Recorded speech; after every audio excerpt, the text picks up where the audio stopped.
નવસારી જિલ્લા માટે આનંદના સમાચાર। મુંબઈ અમદાવાદ વચ્ચે દોડતી વંદે ભારત સુપરફાસ્ટ એક્સપ્રેસને નવસારી ખાતે સ્ટોપેજ મળ્યું છે।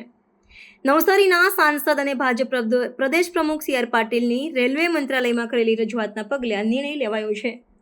આગામી 23 ઓગસ્ટ 2025થી આ ટ્રેન નવસારી સ્ટેશન પર પ્રથમવાર ઊભી રહેશે। મુંબઈ અને અમદાવાદ બંને દિશામાં સ્ટોપેજ મળતા મુસાફરોને સીધો લાભ થશે।